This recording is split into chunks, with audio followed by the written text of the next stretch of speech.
자, 오늘은 오리 인생 말고 심리 인생을 살라라는 제목으로 하나님의 말씀 증거하도록 하겠습니다. 여기서 오리가 꽥꽥거리는 덕을 얘기하는 게 아니라 우리 오리, 완마이를 보통 우리가 성경에서 오리라 그렇게 표현을 합니다. 자, 리더십의 유형을 보잖아요. 그러면은 보통 네 가지로 나눕니다. 일반적으로 나누는 리더의 모습은 똑똑하거나 멍청하거나 그리고 또한 부지런하거나 아니면 게으르거나 이 네 가지의 유형을 통해서 보통 리더십을 우리가 말을 합니다. 그래서 그걸 짧게 말한다면 똑부, 똑개, 멍부, 멍게 이렇게 표현을 합니다. 자, 첫 번째로 가장 바람직한 리더십이 있다면, 지도자의 유형이 있다면 그것이 무엇이냐? 바로 그거는 똑개형입니다. 똑개형이 뭐냐? 똑똑하면서 약간 게으른 유형을 우리가 똑개형이라고 말을 합니다. 분명히 능력이 있습니다. 그런데요, 혼자서 그 모든 일들을 하려고 하지 않습니다. 많은 경우 주변 사람들을 세워주고 도와줘서 그들과 함께 일할 줄 아는 지도자를 바로 똑똑하며 게으른 그러한 리더의 유형이다라고 말을 합니다. 또한 두 번째로 유형은 바로 똑부형입니다. 똑똑합니다. 그런데요, 부지런하기까지 합니다. 다른 사람들이 일하는 것은요, 웬만해서는 잘 만족을 하지 못합니다. 그래서 모든 거 웬만해서는 자기가 다 해버려야 되고 자기의 모든 주관에서 일이 진행되지 않으면 너무나도 힘들어하는 유형이 있습니다. 보통 이런 리더하고 일을 하게 되면은 많이 밑에 사람들이 힘들어합니다. 또한 세 번째로 멍게형이 있습니다. 멍게형은 무엇이냐? 멍청하고 또한 게으릅니다. 전혀 쓸모가 없는 리더입니다. 그리고 마지막으로 이보다 훨씬 더 나쁜 유형이 있는데 그게 뭐냐? 멍부형입니다. 멍청한데요, 근데 부지런해요. 근데 멍청한데 부지런한데 어떤 일이 벌어지느냐? 가는 데마다 일을 만드는 거예요. 그래가지고 보통 우리가 애들한테 이러잖아. 너는 가만히 있어주는 게 도와주는 거야. 우리가 이렇게 말할 때가 있지 않습니까? 그래서 멍부형을 설명할 때 이런 이야기가 있습니다. 한 원숭이가 있었어요. 숲속에 사는 한 원숭이 한 마리가 강가를 지나가고 있는데 보니까 다리가 없는 동물들이 물속에서 막 올라갔다 내려갔다 하는 모습들을 보고 또 꼬리를 막 치면서 왔다 갔다 하는 모습들을 보는 거예요. 그러니까 야, 아무래도 이거 너무 불쌍하다. 내가 좀 도와줘야겠다. 내가 비록 시간이 없지만 내려가서 좀 도와줘야겠다 라면서 내려갑니다. 그리고 물속으로 들어가서 이 물고기들을 다 육지로 던져버리는 거예요. 그런데 살아나라고 물속에 있는 물고기들을 육지로 던졌는데 어떤 일이 벌어지니까 조금 지났더니요, 물고기들이 하나같이 푸드덕푸드덕거리더니 죽어버리는 거예요. 그랬더니 원숭이가 무릎을 탁 칩니다. 그러면서 이렇게 말을 합니다. 불사, 내가 조금만 더 일찍 왔더라면 저 불쌍한 것들을 살릴 수가 있었는데 내가 늦게 와서 다들 죽인 거구나. 이렇게 말을 하더라는 것입니다. 뭔가 일을 굉장히 열심히 합니다. 그런데요, 참 일한다라는 거, 열심히 한다라는 거 소중한 거 맞습니다. 그런데 그것보다 더 중요한 것이 무엇이냐면요, 일을 하는데 지금 내가 하고 있는 일이 올바른 일인가, 아니면 또한 그 일이 가치가 있는 일인가, 또 아니면 참으로 하나님께서 기뻐하실 만한 일인가, 이것을 우리가 생각해 봐야 된다는 것입니다. 이것을 진지하게 물어볼 필요가 분명 우리 자신들에게 있습니다. 그래서 생애는 바른 목표가 있어야 되고요. 또 분명한 가치관이 없이는 절대로 여러분들은요, 이 땅에서 도움을 주는 삶보다는 위험을 주는 삶을 살 수밖에 없을 것입니다. 자, 그런 면에서 오늘 본문에는요, 예수 믿는 우리가 어떻게 살아야 할지에 대해서 지금 오늘 몇 가지를 저희들에게 지금 가르쳐 주고 계십니다. 오늘 본문 말씀 39절 말씀 볼까요? 39절에 이렇게 성경을 말하죠. 우리 함께 읽겠습니다. 나는 너희에게 이르노니 악한 자를 대적하지 말라. 누구든지 내 오른편 뺨을 치거든 왼편도 돌려대며 라고 말합니다. 누구든지 내 오른편 뺨을 치면은 왼편도 돌려대라 라고 지금 성경은 말씀하고 있다라는 거예요. 그런데 솔직히 우리는 어떻습니까? 누가 내 오른뺨을 때리잖아요. 그럼 어떤 일이 벌어지냐? 조금 강하게 아구창을 한 대 날리고 싶은 마음을 갖더라는 거예요. 아니요, 죽사발을 내려고 하는 마음이 우리 가운데 생기는 것이 일반적인 우리의 모습이라는 것입니다. 그런데 오늘 이 본문 말씀을 유대 랍비들이 참 재미있게 해석을 했습니다. 보통 두 사람이 마주보고 있잖아요. 자, 우리 서로 옆에 있는 분들하고 마주 한번 보세요. 마주 보시고요. 일반적으로 다들 오른손잡이라고 생각하시고 오른손잡이가 화가 나가지고 앞에 보이는 사람을 따귀를 때려요. 뺨을 때립니다. 그러면 상대방은 어느 쪽 뺨을 맞게 되는 거죠? 왼쪽 뺨을 맞아야 되는 게 정상이에요. 그렇죠? 여러분들이 오른손잡이라면요. 그런데 오늘 보니까 예수님이 오른뺨을 치거든 이라고 지금 성경에서 말씀을 하더라는 거예요. 오른손으로 상대방의 오른뺨을 치려면요, 정확히 말하면 여기로 치는 것이 아니라 손등으로 여러분들이 치셔야지만 오른뺨을 칠 수가 있다라는 것입니다. 자, 솔직하게 한번 생각해 보세요. 한국에서 학교를 다니신 분들은 아마 좀 경험들을 하셨을 거예요. 한국의 선생님들이 조금 남자 선생님들이 잘하시는 게 학생들 뺨때기를 때리는 거거든요. 그런데 솔직하게 애나 어른이나 누구나 뺨을 맞잖아요. 이 좋든 싫든 간에 굉장히 기분이 나쁩니다. 굉장히 모독감을 느낄 수밖에 없는 것이 얼굴 뺨을 맞는 거예요. 그런데 오늘 가뜩이나 오른손으로 해서 마저도 모독감을 느껴야 되는데 지금 어떻게 해요? 손등으로 맞았다라는 거예요. 손등으로 맞았다라는 건 정확히 말하면 모독감 중에서도 가장 큰 지금 모독감을 내가 지금 받았다라는 것입니다. 지금 성경은요, 그 말씀을 하고 있는 거거든요. 자, 이 말씀이 무슨 말씀일까요? 다른 말씀이 아닙니다. 너가 인격적으로 지금 모독을 당하고 정말 자존심 상하는 일이 있더라도 그냥 욱하지 말라라는 그 이야기를 하고 계시는 겁니다. 욱하지 말고 뭐라는 거요? 참을 뿐만 아니라 예수님의 말처럼 왼뺨도 돌려대라라고 지금 그렇게 말씀해 주고 계십니다. 사랑하는 성도 여러분, 우리 한 주간을 좀 뒤돌아볼까요? 여러분 욱하지 않으셨습니까? 한 주 동안? 한 번도 욱하신 그런 한 주가 없으셨습니까? 특히 우리 형제분들 참 운전하다 보면은 가장 화가 나는 게 뭐냐면요, 운전 잘하고 나는 평화스럽게 가고 싶거든요. 그런데 갑작스럽게 운전도 못하는 것이 확 껴들어요. 그때 그 욱하고 싶은 마음 분명 다들 경험하셨을 겁니다. 진짜 가끔씩 보잖아요. 차 타고 가다 보면 경주하는 경우들이 가끔 있어요. 그것들이 그런 일 때문에 지금 열받아가지고 쫓아가고 있거든요.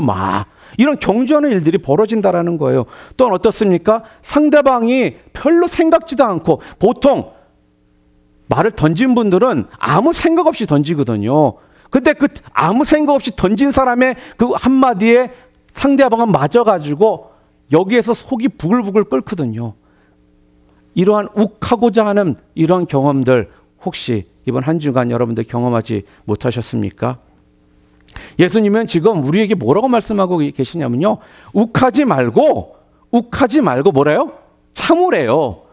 오케이, 참는 것까지는 한번 노력하겠습니다. 그런데 참는 걸로 끝나지 말고 지금 뭐를 하라는 거예요? 왼뺨도 대주라는 거예요. 이게 무슨 말씀이며, 욱하지 않고 왼뺨까지 돌려댈 수 있는 그러한 믿음의 사람들이 너희들 다 되어야 된다라고 지금 말씀하고 있는 것입니다. 또 오늘 마태복음 5장 40절 함께 우리 읽겠습니다. 40절 말씀 함께 읽겠습니다.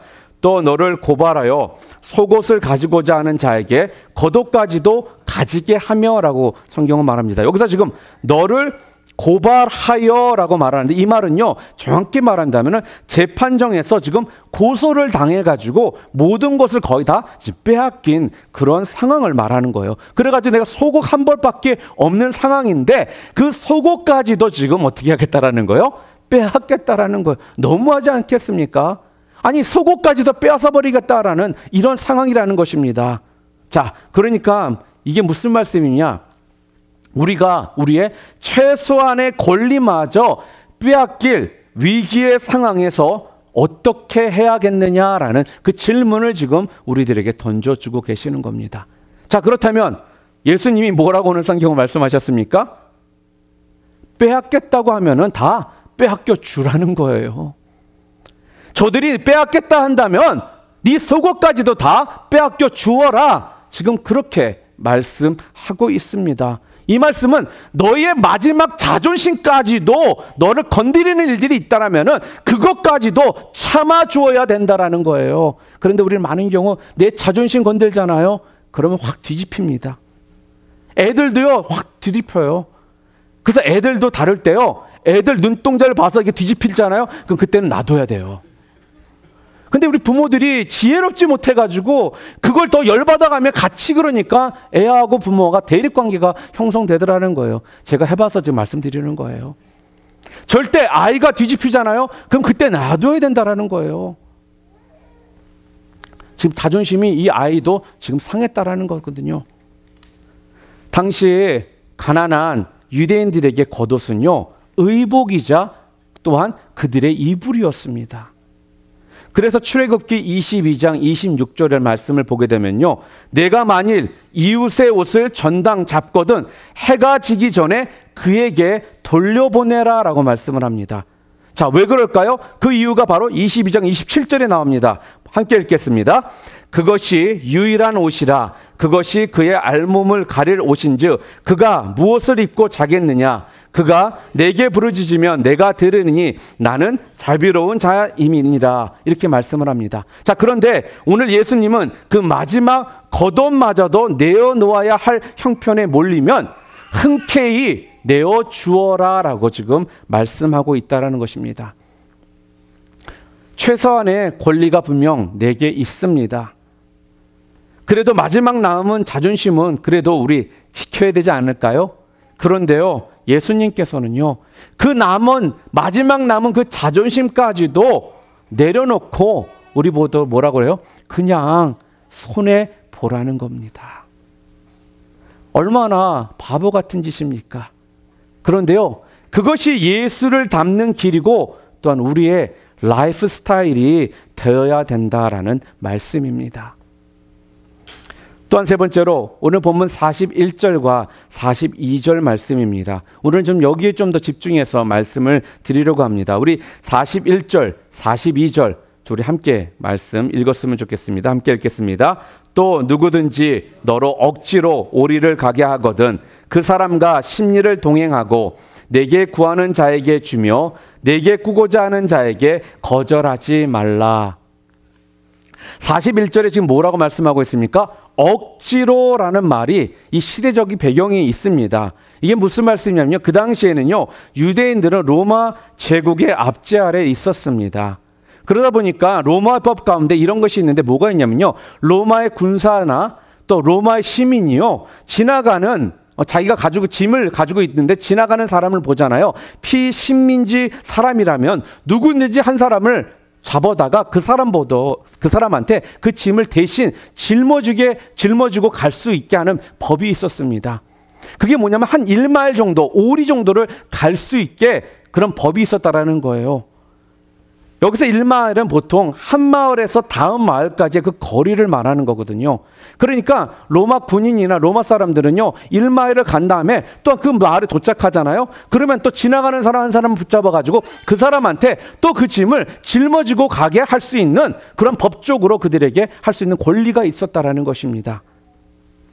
아무나 억지로 잡아서 그 사람한테 그 짐을 짊어지고 갈 수 있게 했다라는 것입니다. 자, 이런 상황을 지금 말씀하고 있는 것입니다.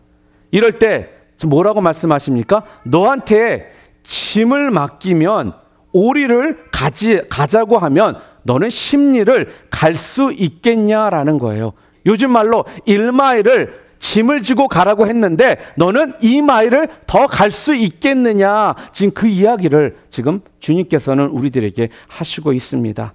사랑하는 성도 여러분, 세상을 살아가다 보면요, 정말 내가 하기 싫은 그러한 일들을 해야 될 때가 분명 있습니다. 그때도 우리가 기쁨으로 일할 수 있는 성품, 이것이 바로 예수님을 닮는 성품이라는 것입니다. 이것이 바로 우리의 라이프 스타일이 되어야 된다는 것입니다. 예수님은 오늘 우리들에게 뭐라고 말씀하고 있습니까? 오리를 가는 인생이 아니라 십리를 가는 인생이 되라라고 지금 말씀해 줍니다. 그런데요, 사람들을 보잖아요. 그러면은 이러한 사람들이 있습니다. 오리도 못 가는 인생이 있습니다. 또한 딱 오리만 가는 인생, 무슨 말씀입니까? 커트란 인생이 또한 있다라는 겁니다. 또한 세 번째 인생은 어떤 인생입니까? 바로 오늘 본문에 나와 있는 오리를 넘어 심리까지도 갈 수 있는 인생이 있다라는 것입니다. 미국의 성공한 학자 중에 나폴레옹 힐이라는 훌륭한 교수님이 있었습니다. 이분이 케네디를 한번 만날 수 있는 기회가 있었습니다. 케네디와 한번 만나서 대화를 한 후에 이분이 이런 말을 했다고 합니다. 이 세상을 변화시키는 성공적인 사람은 따로 있더라라고 그가 말을 했다고 합니다. 그래서 그때부터 이 사람은요, 이분은 평생을 성공하는 사람이 어떤 사람인지에 대해서 연구하고 조사를 해서 나중에 거기에 대한 결과를 발표했는데요. 뭐라고 말씀했느냐? 언제나 새로운 역사, 성공하는 역사는 오리보다 심리를 걸어간 사람에 의해서 이루어져 왔다라고 결론을 냈다고 합니다. 우리 좀 옆 사람들에게 함께 좀 말해 주었으면 좋겠습니다. 오리 인생 되지 마시고 심리 인생 사시길 바랍니다. 우리 좀 격려해 주시기 바랍니다. 사랑하는 성도 여러분, 오리 인생 되지 말고 심리 인생을 살라는 것이 그렇다면 무슨 뜻일까요? 여러분, 우리에게는 주어진 분명 의무들이 있습니다. 주어진 의무를 제대로 감당하지 못하는 사람들이라면 그 사람은 오리도 못 가는 인생입니다. 그러나 이 말은요, 정확히 말한다면 내게 주어진 의무보다 더 하며 살라라는 거예요. 그것이 심리 인생이라는 것입니다. 또한 우리에게 주변 사람들이 나에게 대해서 갖는 기대감이 분명히 있습니다. 아, 이 정도는 분명 해주겠지라는 이런 기대감을 우리는 사람들에게 가지고 있다라는 거예요. 자, 이 기대에 전혀 못 미치는 삶을 사는 사람은 오리도 못 가는 인생을 살고 있는 사람이라는 겁니다. 그런데요, 그 기대보다 넘치는 그러한 일들을 감당하며 살아가는 사람은요, 심리의 인생을 사는 사람이라는 것입니다. 또 우리가 뭔가 일을 하면요, 분명 우리는 대가를 우리가 받습니다. 내가 받은 대가보다 못한 인생을 사는 사람은 오리의 인생도 못 사는 사람입니다. 그런데요, 자기가 받은 만큼 딱 일하는 사람은 뭐라고 표현할 수 있을까요? 오리 인생을 산 사람이에요. 그런데 내가 받은 대가보다 훨씬 더 많은 일을 하는 사람을 바로 오늘 성경은 뭐라는 거예요? 그 사람이 바로 심리 인생을 산 사람이라는 것입니다. 이건요, 가정에서나 또한 직장에서나 우리의 신앙생활에서나 교회 생활에서도 마찬가지라는 말씀입니다. 가령 직장에서요, 그 사람의 근무 시간과 태도를 보면은 우리가 좀 알 수 있는 것들이 있습니다. 무슨 말씀이냐면요, 늘 지각하고 걸핏하면 조퇴하고 근무 시간에 딴짓하고 이런 사람을 우리는 뭐라고 평가할 수 있느냐? 바로 오리도 못 가는 인생이라는 것입니다. 그런데요, 또 이런 사람들 있죠? 땡 출근해가지고 땡 퇴근하는 사람들. 이런 사람은요, 오리 인생을 산 사람입니다. 커트라인 인생을 살고 있는 사람이라는 것입니다. 그런데 누구보다도 먼저 일찍 출근해서요, 짧게는 성경도 읽고 또한 기도도 하면서 또한 주변을 돌아보며 청소도 하고 정리도 해놓고 뒤늦게 오는 사람들을 밝게 맞아주는 사람, 그리고 성실하게 일을 합니다. 그리고 또한 창의적으로 일을 합니다. 비록 내 일이, 내가 해야 될 일들이 끝났지만 내 일이 끝났으니까 아직 끝나지 못한 사람이 있다면 그 사람의 일들을 도와주는 그러한 사람, 이 사람은요, 바로 심리의 인생을 살아가는 사람이라는 겁니다. 사랑하는 성도 여러분, 어떤 사람이 아무리 외모가 출중하고요, 또한 좋은 능력을 가졌다고 할지라도요, 얌체같이 딱 제 할 일만 하는 사람, 또한 자기 이익만 챙기는 사람, 그런 사람은 누구도 좋아하지 않습니다. 심리 인생은 주어진 의무보다 더 하며 사는 인생이 바로 심리 인생이라는 겁니다. 심리 인생은 사람들이 기대하는 것보다 더 넘치게 하는 사람이 바로 심리 인생을 살고 있는 사람이라는 말씀입니다. 여러분들은 지금 기대만큼 하고 계십니까? 아니, 다른 사람의 기대를 넘어서 지금 감동을 주고 계십니까? 또 한 번 말하겠습니다. 우리 옆 사람들 바라보시면서 제 기대를 저버리지 않으시네요. 와, 감동입니다. 격려해 주시기 바랍니다.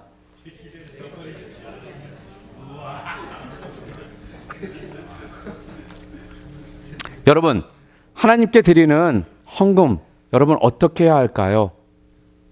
제가 매번 여러분들한테 헌금에 대한 이야기를 한번 기회가 되면 하고자 하는 마음이 있습니다. 특히 우리 교회가 개척교회이고 또한 작은 교회고 젊은 교회다 보니까 참 헌금에 대해서 너무나도 잘 모르는 부분들이 있는 것 같습니다.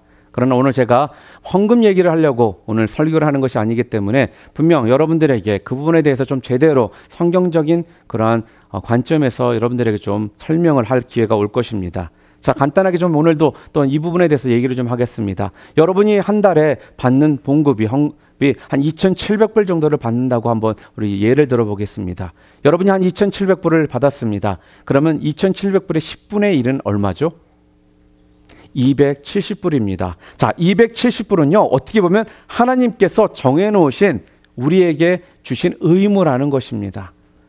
자, 그런데 심리 인생은요, 어떻다고요? 주어진 의무보다 더 하는 것이 심리 인생이라는 말씀입니다.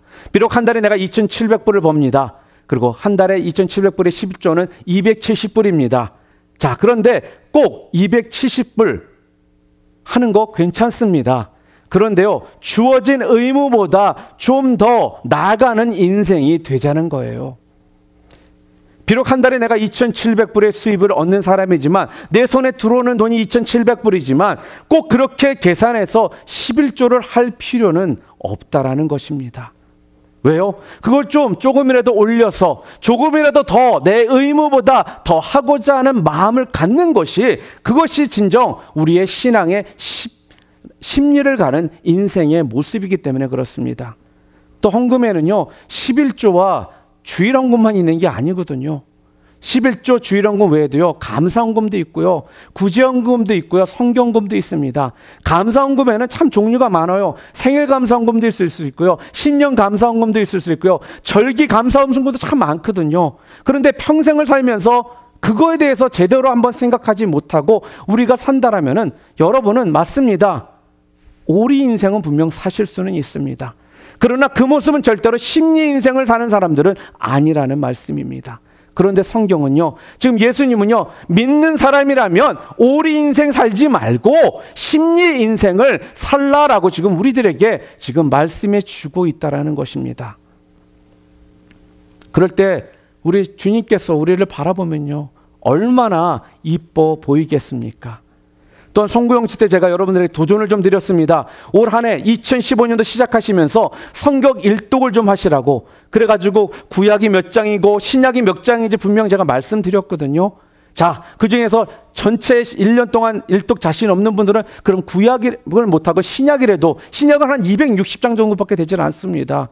260장이니까 하루에 한 장만 읽으면요, 9개월도 안 걸리는 그러한 양이거든요. 그런데 정확히 성경 일독을 하려면 계산해서 말씀을 3.25 정도를 읽으셔야 돼요. 그러니까 꼭 3.25 채우지 마시고 한 4장 정도 읽으신다면은 1년에 한 10개월이면 10개월에 11월 정도 되면은 일독을 하실 수 있다라고 제가 여러분들에게 말씀을 드렸습니다.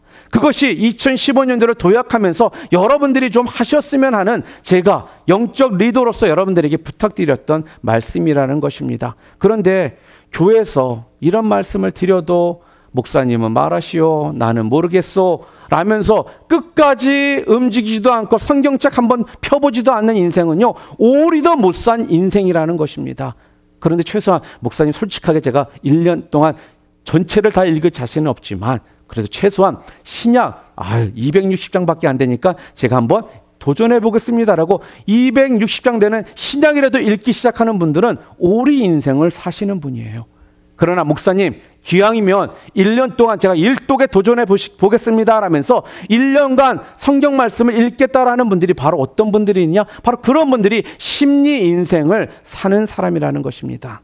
여러분, 너무 어렵게 생각하지 마시기를 바랍니다. 여러분이 해야 될 것보다 조금 더 하는 모습들이 결과적으로 그게 바로 심리의 인생이요, 바로 그런 사람들이 하나님의 바라보실 때 기쁘게 바라보실 수 있는 주님의 자녀들이라는 거예요. 사랑하는 성도 여러분, 저는 우리 뉴라이프 뉴비전교회 성도님들 모두가요, 오리 인생 되지 않고요, 심리 가는 인생 다 되시기를 주님의 이름으로 축원합니다. 그래서요, 꼭 내가 해야 될 그 의무만 딱 채워서 하고, 이건 나랑 관계 없으니까 안 한다라는 이런 심정이 아니라, 주변을 돌아보며 돌 곳이 있는지를 바라보며 조금 더 먼저 솔선수범할 수 있는 이런 모습이 있을 때, 진정 우리 교회가요, 심리 인생을 사는 교회, 또한 따뜻한 교회, 기도가 넘치는 교회, 기적의 상식이 되는 교회의 모습으로 올 한 해 2015년도가 나아갈 수 있을 거라는 것입니다. 몇 년 전인가요? 저희 우리 교단 지방에 제가 참석한 적이 있었습니다. 근데 많은 경우 지방에 이렇게 한 달에 모임이 있을 때는 조금 큰 교회, 중형교회에서 보통은 모여요. 그런데 그때는 좀 특이하게 작은 교회에서 그 모임을 갖는다라는 거예요. 그 목사님과 교회에서 한번 지방의 목사님들 지방회를 거기서 좀 했으면 좋겠다 그래가지고. 근데 보니까 알아봤더니 2년도 안 된 개척교회더라고요. 그래도 또 지방이니까 갔습니다. 근데 일반적으로 이제 교회 쪽으로 가잖아요. 그러면은 예, 저쪽에 파킹하세요. 이렇게 보통들 얘기를 하잖아요. 그런데요, 거기에 있는 분들이, 교인들이요, 다 내리시래요. 그래 자기네들이요, 발레 파킹처럼 저희 차들을 다 파킹을 해주는 거예요. 1차 감동했습니다. 제가 거기서. 또 두 번째는 뭔지 아세요? 미팅을 다 끝내고 이제 식사를 하잖아요. 그리고 개척교회가 작은 교회니까 솔직히 저부터도 부담스러워요. 그리고 교회 뻔한데 내가 알잖아요. 그러니까 별로 큰 거를 기대를 안 합니다. 그냥 간단한 다가 정도 간단하게 먹을 수 있는 것만 준비해 주셨어도 솔직히 저희 목사님들 입장에서는 고맙고 감사하거든요. 그 교회를 향해서. 그런데요, 그 교회가요, 얼마나 정성스럽게 음식을 준비를 해서 저희들을 대접해 주시는지요. 저 그때 2차 감동받았습니다. 무슨 말씀입니까? 내가 기대했던 것보다 더한 것들을 바라보니까요, 그때가 감동이 되더라는 거예요. 꼭 시켜서 하는 거, 꼭 보여지는 것만 가지고선 절대 우리는 감동이 안 오거든요. 그런데 내가 기대했던 것보다 더한 모습들이 보여질 때 그걸 통해 감동이 오더라는 것입니다. 또 성경의 창세기 37장에 보게 되면 여러분이 잘 아시는 요셉의 이야기가 나옵니다. 아버지 야곱이 아들 요셉에게 이렇게 말을 하죠. 형들이 지금 세겜 땅에서 양을 치고 있으니까 가서 무난하고 오너라 하면서 떡을 싸서 주고 보냅니다. 자, 요셉이 아버지의 그 말씀을 듣고 떡을 들고 형들을 찾아갑니다. 세겜 땅에 딱 도착해 보니까 형들이 벌써 세겜 땅에서 어디로 온 것을 도단으로 벌써 옮겨갔더라는 거예요. 자, 여기까지가 오리입니다.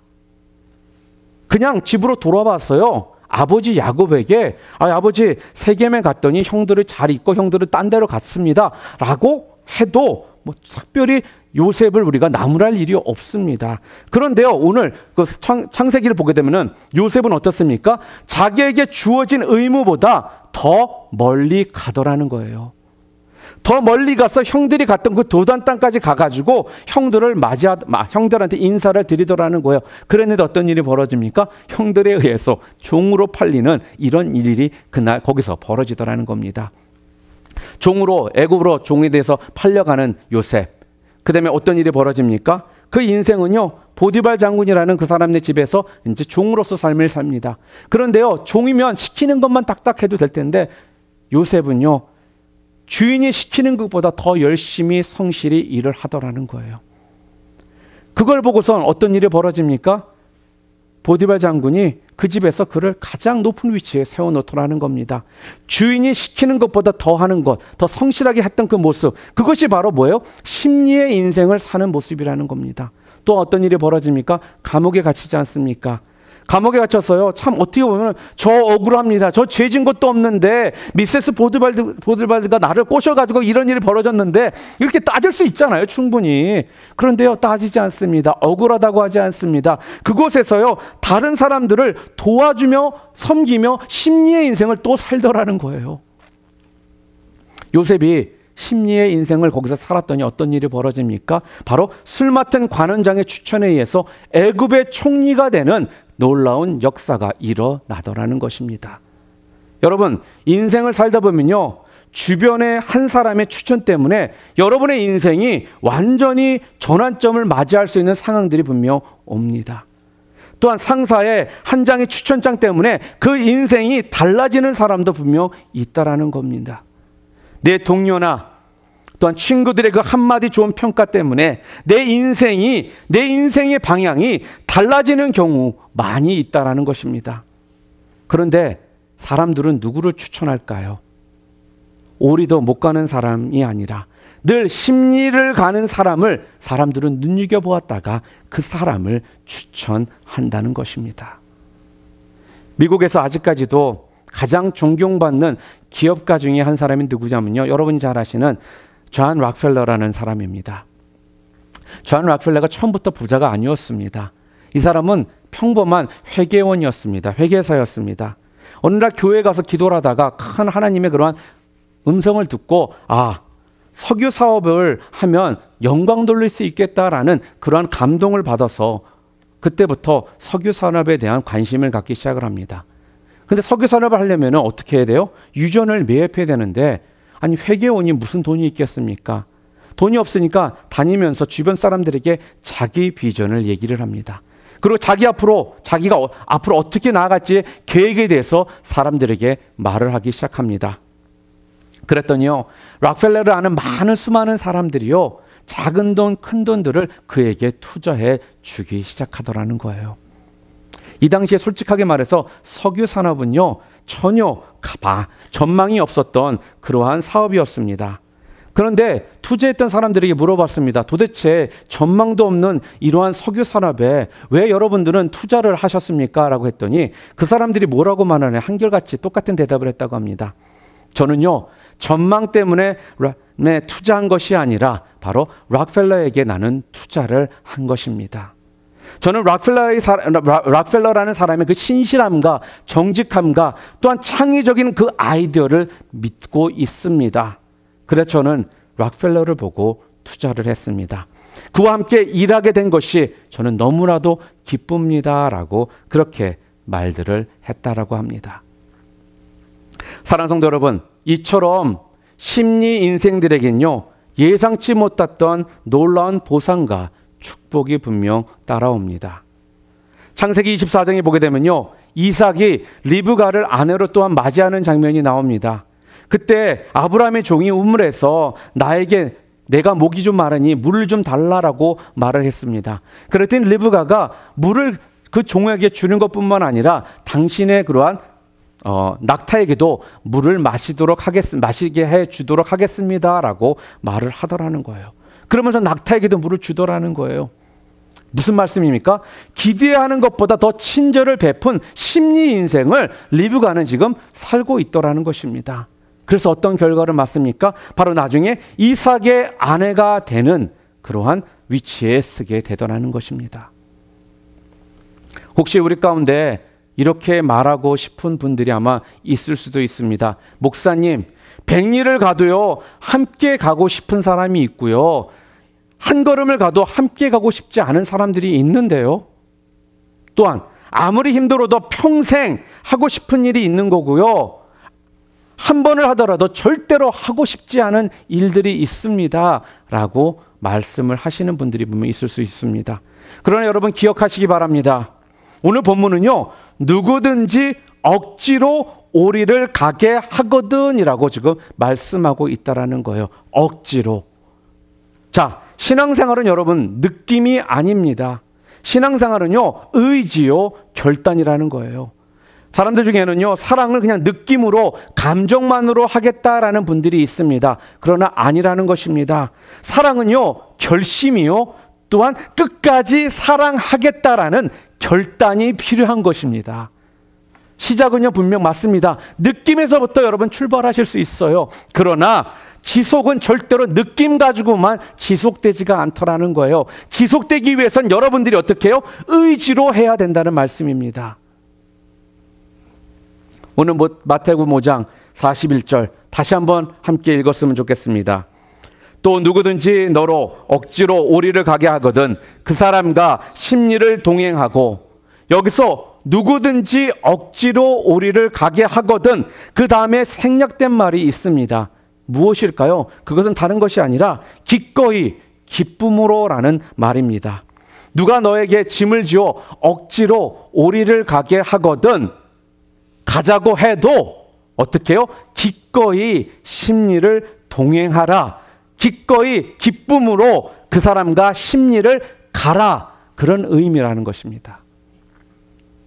이게 바로 우리 하나님의 사람들의 라이프 스타일이고 또한 우리가 그렇게 살려고 할 때 하나님께서는 우리들에게 힘 주시고 능력을 그때부터 주시는 것입니다. 절대로 내 힘으로 그 길 가지 않게 해 주신다라는 거예요. 그리고 심리를 동행하고 나면요, 내 안에 나도 모르는 그 기쁨과요, 그 행복이 넘쳐나게 되고요, 하나님이 주시는 놀라운 축복과 은혜가 우리 가운데 넘치고 은혜가 넘쳐나는 그런 일들이 그때부터 생기더라는 것입니다. 결론을 맺기를 원합니다. 갈라디아서 6장 9절 말씀, 이렇게 성경은 말씀합니다. 우리가 선을 행하되 낙심하지 말지니 포기하지 아니하면 때가 이름에 거두리라 라고 말씀합니다. 심리 인생을 사는 것 맞습니다. 참으로 힘들고 또한 인내가 필요합니다. 나는 하기 싫은데 억지로 강제로 그 일을 해야 되고 그 길을 가야 될 때 그것을 기쁨으로 하라고요? 속이 뒤집어지는데요. 깨끗이 인생 포기하고 싶은데요. 이럴 때가 한두 번 아닌데요. 그러나 내게 능력 주시는 자 안에서 인내하며 심리 인생을 살라라고 지금 말씀하고 있습니다. 예수 안 믿는 남편 하나 구원하기 위해서, 또한 가족 구원하기 위해서 내가 참아야 되고요, 인내해야 되고요, 또 그것을 고통들을 참아가야 되는 경우가 얼마나 많이 있었습니까? 솔직하게 욱하고 올라올 때가 여러분들 있지 않으셨습니까? 분명 교회 나온다고 해서 또 안 나타나고, 약속은 100번 해놓고 100번 계속 어겨가며 저 인간 포기하고 싶다라는 생각 들 때 분명히 있지 않으십니까? 욱하지요. 보기 싫습니다. 그러나 뭐라는 거예요?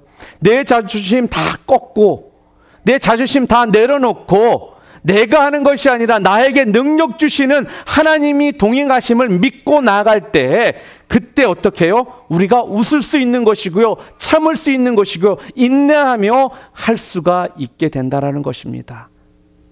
맞습니다. 우리 힘으로는 할 수가 없습니다.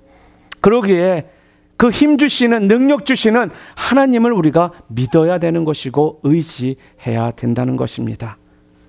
어떤 때는 가끔씩 우리 자신들을 바라보면, 우리 크리스천들의 삶을 바라보면 참 바보 같을 때가 있습니다. 그런데요, 여러분은 바로 예수님 닮은 바보입니다. 바로 여러분이 어떤 사람들이냐? 똑똑한 바보라는 말씀입니다. 사랑하는 성도 여러분, 우리 하나님은 다 알고 계십니다. 우리 하나님은 다 보고 계십니다. 그래서 하나님께서요, 그 고통, 그 힘듦 다 보상해 주실 것입니다. 오리를 가지면 기꺼이 심리를 가주는 인생을 여러분들이 살기 시작할 때요, 세상이 분명 바뀌게 될 것입니다. 또한 여러분을 힘들게 하던 사람들이 돌아오게 될 것입니다. 여러분의 반대에 있었던 사람들이 여러분을 대래 추천하는 일들이 벌어지게 될 것이라는 것입니다. 영향력이 확대될 것입니다. 여러분 가운데 진정 기쁨이 넘쳐나는 그러한 인생이 여러분이 살게 되실 거라는 말씀입니다. 오늘 그런 역사가요, 오리 인생이 아니라 심리 인생을 살기로 결단하신 여러분 삶 가운데 가득하셔서 하나님의 놀라우신 축복이 여러분 삶 가운데 임하시기를 주님의 이름으로 축원합니다.